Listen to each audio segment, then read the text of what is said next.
It's a common experience that a lot of INFJs have, which is they lose themselves in the outside world, and simultaneously people don't trust them, or they feel like they're chameleoning, so they're changing themselves according to the situation that's in hand.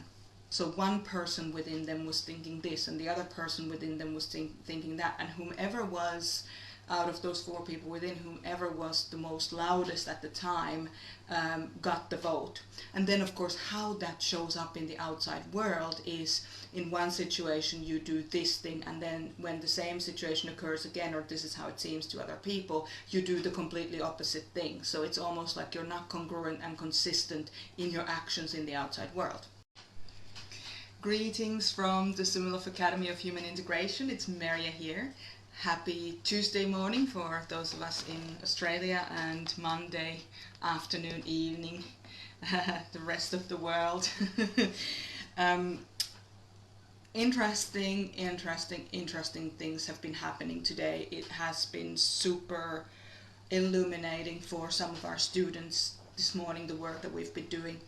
I was doing a mentor office hours at the academy this morning, and one of the students was an INFJ, and they were having this constant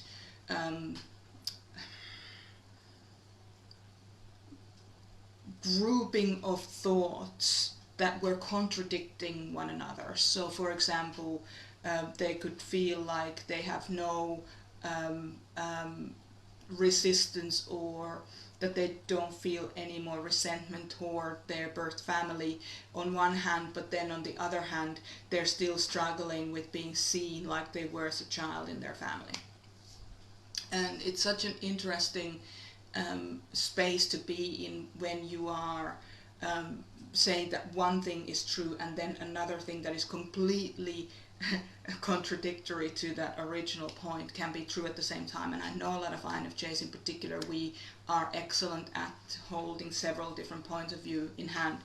Where it gets tricky is not when it is that you can see and respect other people's opinions about something. It's when you don't know where you stand, because on one hand it could be this, on the other hand it could be that. And I was talking about that, or we were discovering through the inner parenting process and the four people within and the roundtable model what could be going on. And it's this inner warring that this person was having. So one person within them was thinking this, and the other person within them was thinking that, and whomever was, out of those four people within, whomever was the most loudest at the time got the vote. And then of course how that shows up in the outside world is, in one situation you do this thing, and then when the same situation occurs again, or this is how it seems to other people, you do the completely opposite thing. So it's almost like you're not congruent and consistent in your actions in the outside world. Now, the challenge is just that. The challenge is that you are, or one is, too quickly swayed by the external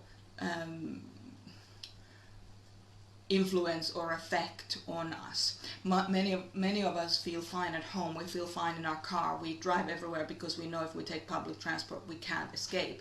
So once we're in our comfort zones we're fine, but once we're out there in the world, now the world with our inner parent outward feeling unifier, if that part is not strong, the outside world can almost like engulf us, and we can lose ourselves in that outside experience.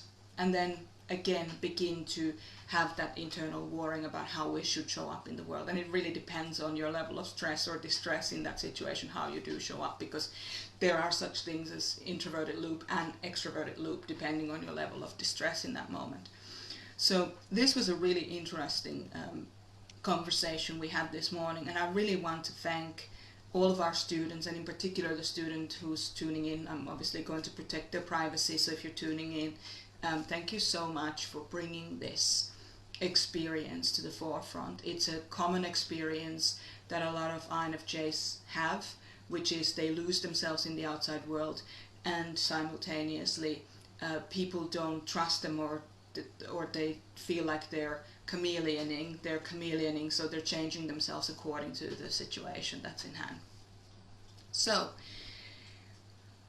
are you an INFJ who's struggling with these things? Do you know an INFJ who's struggling with these challenges? There's really no need to continue to struggle. There are things that can be done, and reparenting through the Sumalov Academy is one of the most effective, well, in fact, it's the most effective way I have come across in changing these patterns. Because being an INFJ is not just about surviving life. Being INFJ is about bringing that genius into the world that only you have, that only I have, that every other person has, because of who you are and the experiences that you've had throughout your life.